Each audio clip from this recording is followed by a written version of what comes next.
Channel 1, normal. Channel 2, normal. Channel 3 is reversed. Now let's make attitude calibration.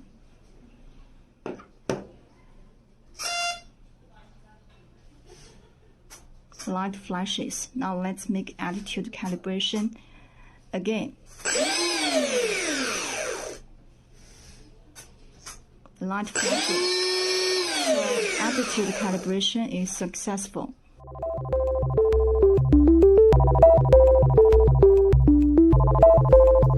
Stick mode full.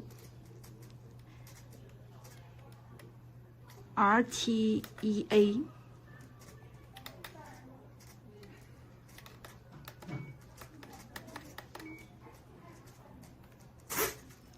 Channel 1, left and right. Channel 2, up and down. Channel 4, rudder, left and right. Channel 3, throttle.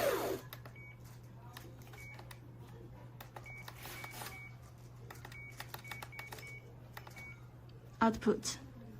Channel 1, direction is normal. Channel 2, reversed. And channel 3, reversed. Now let's make attitude calibration. Yellow light flashes, so the attitude calibration is successful.